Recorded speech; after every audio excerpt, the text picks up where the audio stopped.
The anti-homosexuality bill had been passed by Parliament on the 21st of March 2023, but it was later returned by the President with proposals and passed again on the 2nd of May 2023.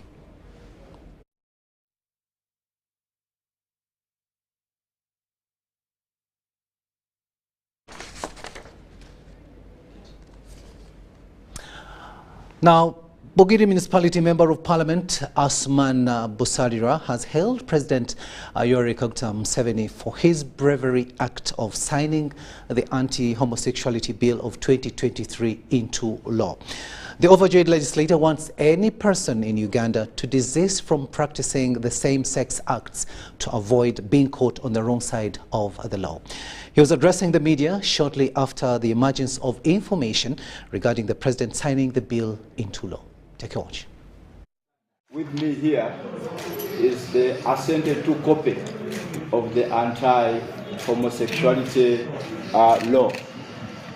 First of all, I want to congratulate the people of Uganda, to congratulate Parliament of Uganda, to congratulate the Speaker of Parliament, to congratulate the President of the Republic of Uganda and all stakeholders who have been involved in these processes.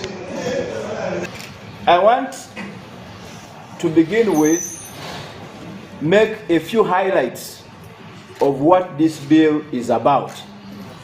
And I say so because there has been deliberate, I call it deliberate distortion and misinformation about this bill. And now that it is an act, I as the mover, I have an obligation to clarify and highlight various aspects in this bill. This bill defines what we call homosexuality. And briefly it says same-sex acts with a person of the same sex, then you have committed the offense of homosexuality.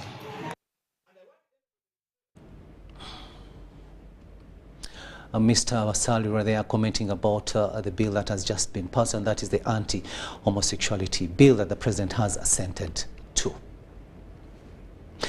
Now, Police Crime Intelligence Director Brigadier Charles Damulira has launched a campaign aimed at interacting with youths living in slums to discuss how they can assist the police in preventing and fighting crime in these areas. The head of the National Political Intelligence and Monitoring Unit in Police, Achwamo Enoth, who represented Brigadier Damulira at the function in Busabala, Wakiso District, said they will help the youths through developing their talents to find jobs and stop involving themselves in crime.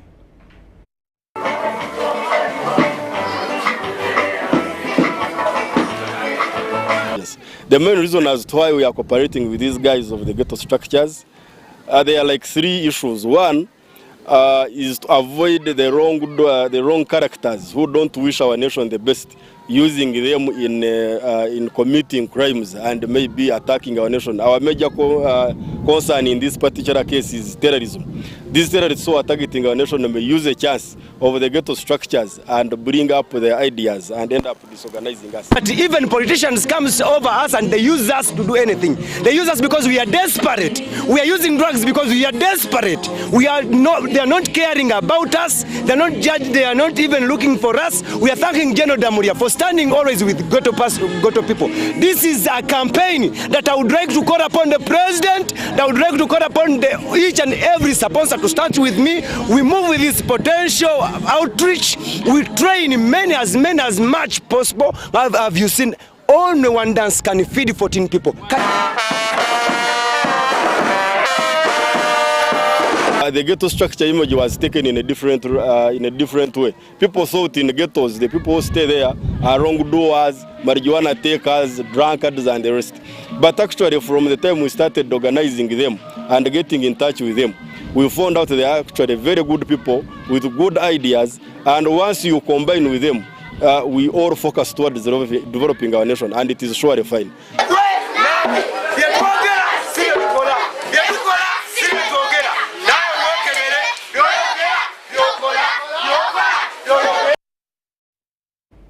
Interesting there. Now, as 3rd June, that is Uganda's Martyrs' Day celebration, draws nearer, several pilgrims are on the roads walking their way to Namugongo. Now, this morning, Jinja Diocese, this year's organizers at the Catholic Martyrs' Shrine, have started their journey to the shrine with over 2,000 pilgrims.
Those are the pilgrims traveling all the way from Jinja to be present on the 3rd of June at Namugongo Catholic Shrine, but also even today it's a beehive of activity at both shrines, the Anglican and Catholic shrines. Now let's go back to that story of the anti-homosexuality bill, and NRM members of parliament have welcomed the signing of the anti-homosexuality bill, saying it will go a long way to protect Uganda's future. They have commended the boldness and courage of the president amidst intimidations from a section of donors. Protecting culture, religion and family values in our society. I have to salute him once again. I have to congratulate and salute Ugandans for remaining solid in saying no to anti-homosexuality. We have every reason to celebrate. They are perpetrators. There is a school of thought that was saying they were ready to commit suicide if the president ever sent to this law, because they thought he would be intimidated at some point.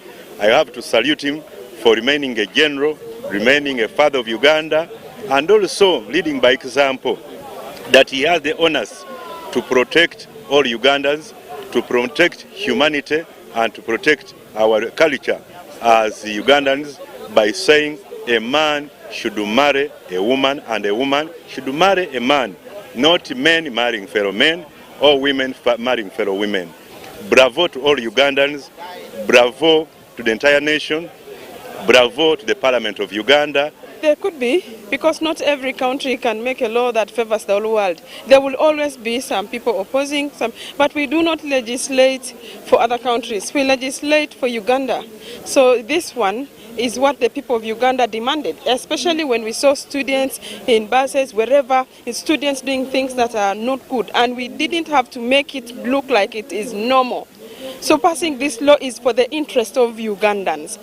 The other people can get annoyed.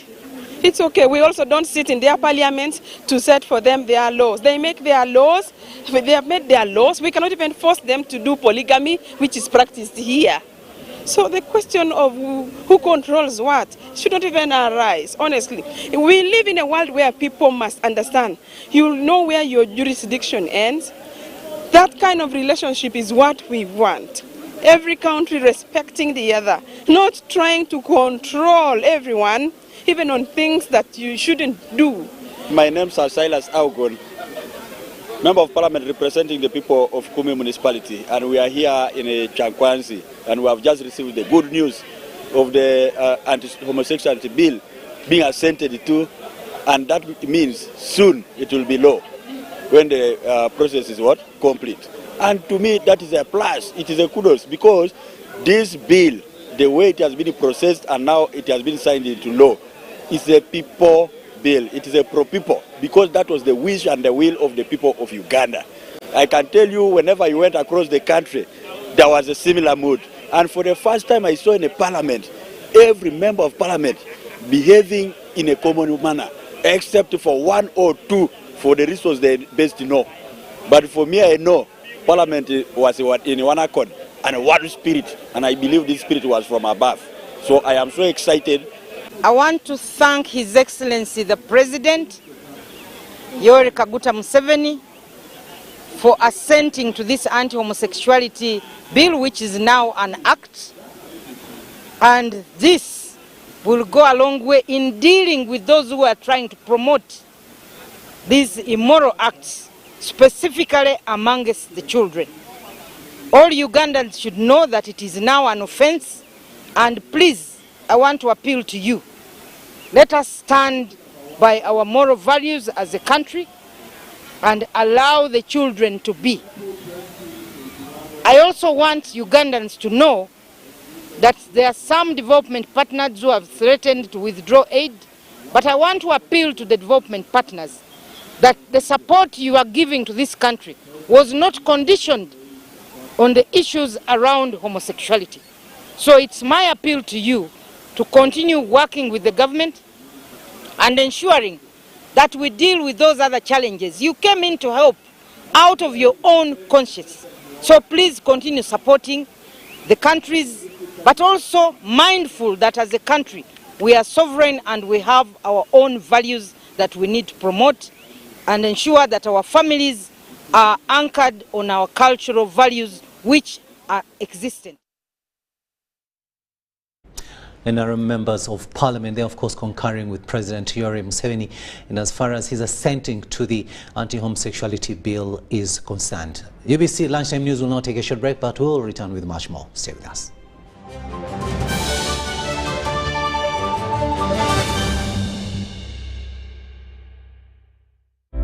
Ebiseera by'okuzaayo abaana mu masomero tebiteekwa kukaluubiriza n'akatono. Eno kusimba nnyiriri mpanvu, kano kalipagano ka bidduka.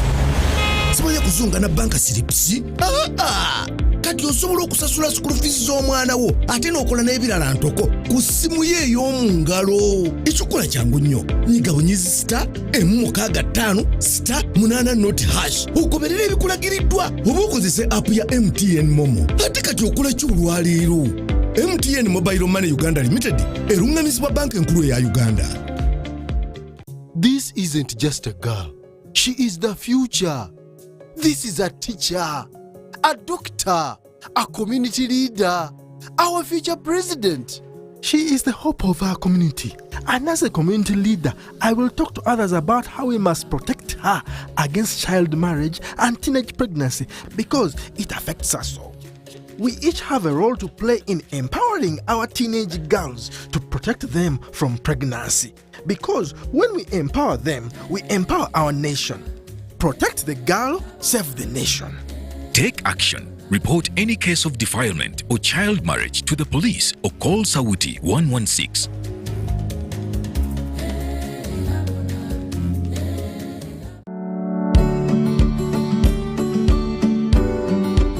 The Resol Agribusiness Show is here under the theme Revolutionizing Agriculture through Value Addition, Innovation and Technology, scheduled for 13th to 16th June 2023 at Ruhinga Stadium, Fort Portal Tourism City, with a free medical camp running throughout the show. Entrance is totally free. To sponsor, partner and participate, contact 0702 301 059 or 0773 458-492 or 0773-301-059.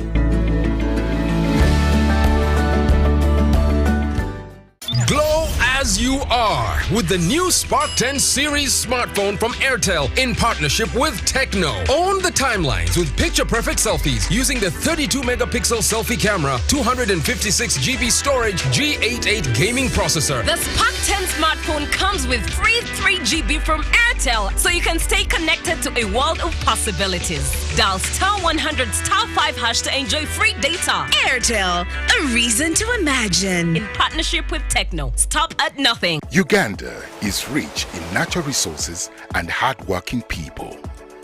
But to turn these resources into real progress and development, we need to invest in our infrastructure, education, and health care. That's where taxes come in. When we pay our taxes, we are investing in our country's future.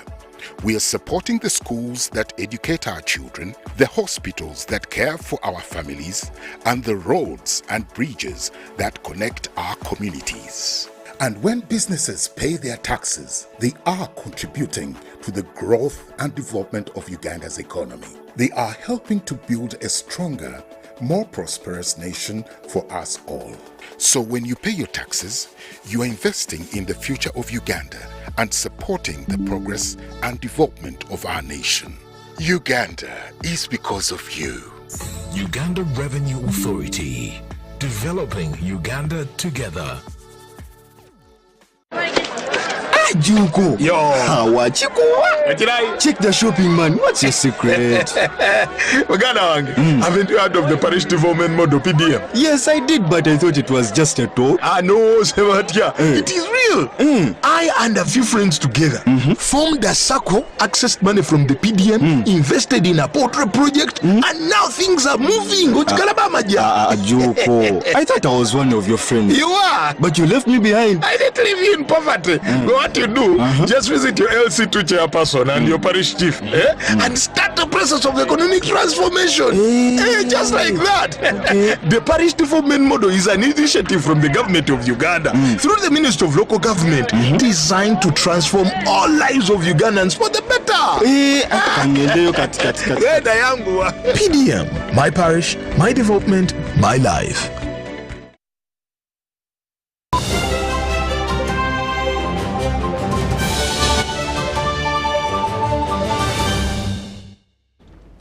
Welcome back from that break, and this is Lunchtime News here on UBC TV. My name is RUKIIDI Kija.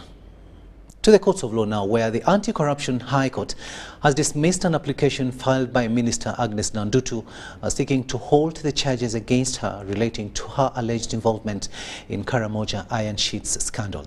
Mr. Nandutu had wanted court to halt the case hearing for Constitutional Court to interpret whether the charges against her were not violating her right to fair hearing. Take a watch.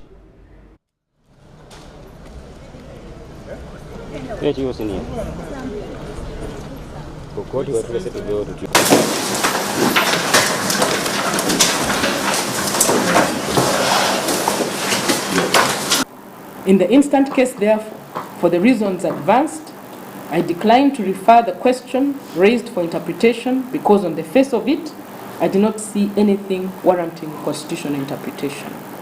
As I had earlier said, I find the provision clear and understandable, and I do not see the connection with Article 28.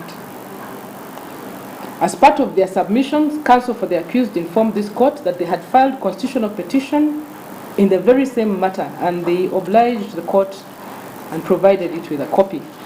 I've carefully considered the same. I note it was filed on the 24th of May. Ground 3A of the petition raises the very same issue advanced before this court. I'm of the considered view that Article 137 creates two avenues for taking a matter before the Constitutional Court, either through the petition or a reference.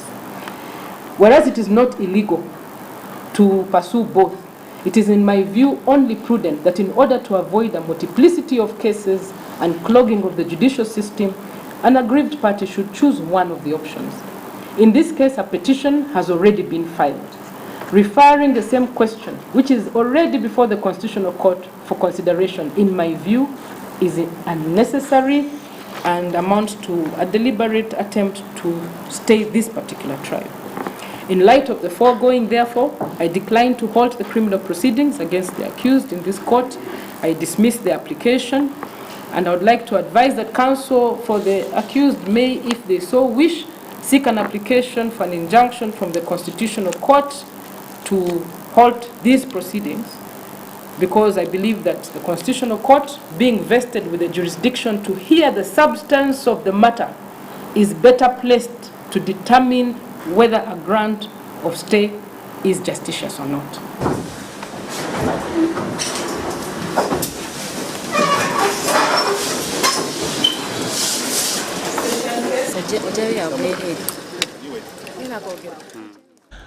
Minister Nandutu in court. Now, over 30 students have received scholarships from the Forum for African Women Educationalists Faraway Uganda chapter and partners in a drive to extend education to every child. The Executive Director, Faraway Uganda, Susan Opok-Tumusime, asserts that the scholarships were given to those in candidate classes and were at the verge of dropping out of school. Second term of the academic year 2023 is here, and so it is expected that every learner has to return to school. Unfortunately, some fail due to lack of school fees and other scholastic materials. Faraway Uganda and partners have ensured that 37 students return to school and complete their different levels of education. The young people that have applied, those that are at candidate classes and are at the verge of falling out or dropping out, and those probably that dropped out because their parents, guardians or relatives could not support them. To the beneficiaries, this is a blessing that they vote to utilize in completing their education to achieve their dream careers. This time level distribution, so that I can achieve my goals. I will pass by God's grace, so that I can reach the university and then I'll be successful. I'm so happy that I've got this opportunity to have a scholarship from Faraway to achieve my dream of being a specialized midwife. As learners return to school, parents are urged to guide them through their studies and to fulfill their parental roles. That you are there to support this child, to counsel this child, to ensure that the child stays focused, that the child knows who God is and continues to know who God is in their lives.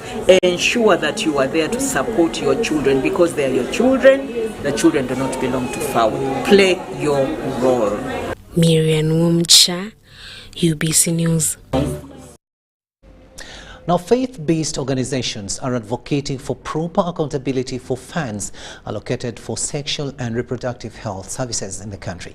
One such organization is Faith for Family Health Initiative, that is working with other non-governmental organizations to ensure that funds allocated for reproductive health services are well accounted for, as we hear in this story. There is still low financing for sexual and reproductive health services in the country. Faith-based organizations are now advocating for proper accountability for funds allocated for sexual and reproductive health services. Faith for Family Health Initiative, an interfaith non-government organization, is implementing the Track It project to monitor funds allocated for family planning programs. The aim is to ensure that the little funds earmarked for reproductive health services are well accounted for. We are glad that the government of Uganda has taken heed, and the 25% out of the 50 has been now reflected in the 2023-2024 budget. And also the financing strategy for family planning has been finalized. So today we recommitted on how do we deal with wastage and deficiencies as a way of ensuring that we have enough resources for family planning financing. How do we access data and information in terms of expenditure? Religious leaders stress that having manageable families at household level contributes to health well-being of the population. Sometimes the words bring confusion, and in fact, even in the past, religious leaders, whenever you talk about family planning, they would look at it negatively and they would not even understand it. But I would like to know, I would like us to know that when the Bible talks about God creating man and a woman, and blessing them to be productive and fill the earth, we need to read that scripture within its context. God is not saying only one couple should multiply and fill the earth. He's talking about human beings. So in other words, a human being here and there, a family here and there, as they continue to preserve generations. Because when you have 20 children, they suffer from measles. Let me say, you know how much you will pay. If they all suffer from malaria, you know how much you will pay. But if they are spaced, you can be able to take care of them, take them to school, and you can really live a happy life. But if you produce every weekend, having a lot of children, you will not even feel happy, especially when you don't have enough money. It is believed that provision of comprehensive sexual and reproductive health services will play a key role in achieving universal health coverage as highlighted in the Sustainable Development Goals. Adiana Kuti, UBC.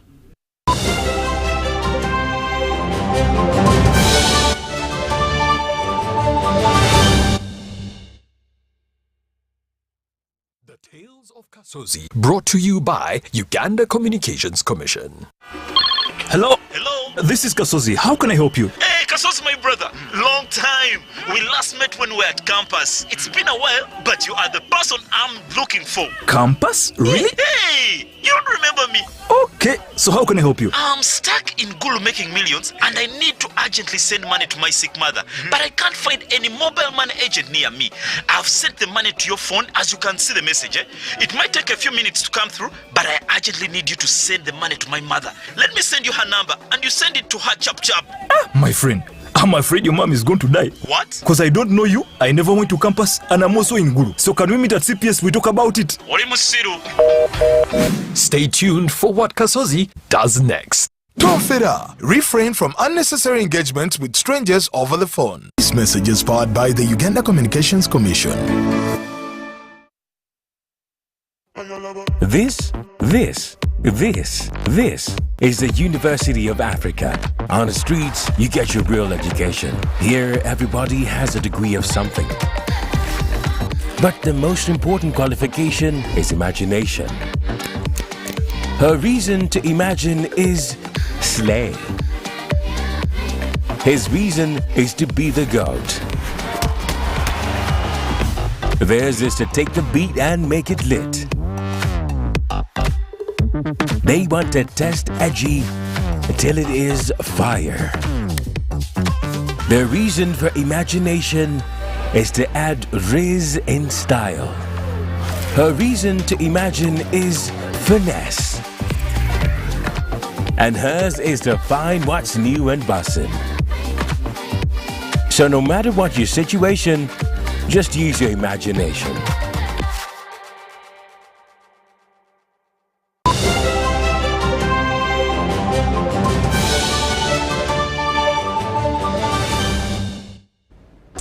Welcome back from that break, and you're still watching Lunchtime News here on UBC TV. Let's have a look now at an item regarding business news. Uganda Civil Aviation Authority said it reduced the number of checkpoints at Entebbe International Airport to ease movement of passengers in response to recent complaints raised by the general public.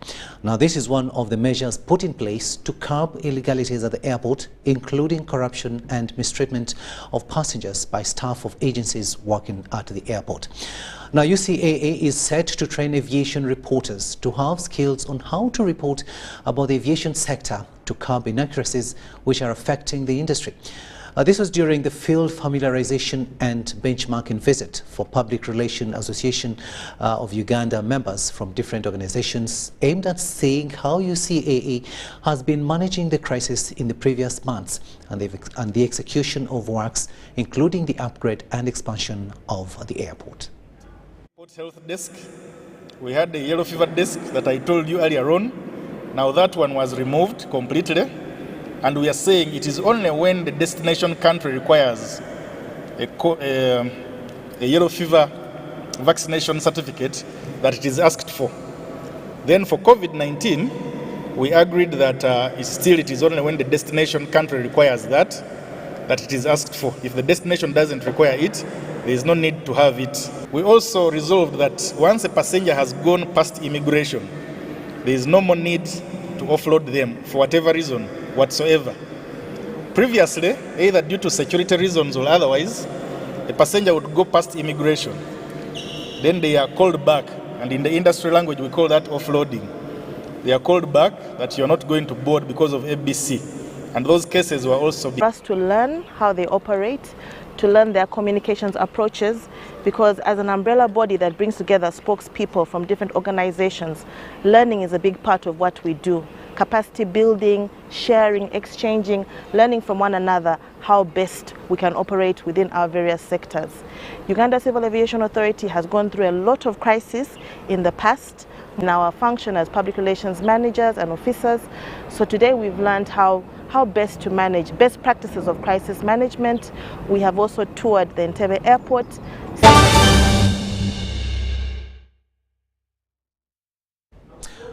35 minutes after 1 in the studios of UBC TV. We finally come to the end of this lunchtime news bulletin. Thank you so much for having kept us company. My name is RUKIIDI Kija. See you later in the evening. But up next year on UBC TV is The Score. Enjoy the show and God bless you.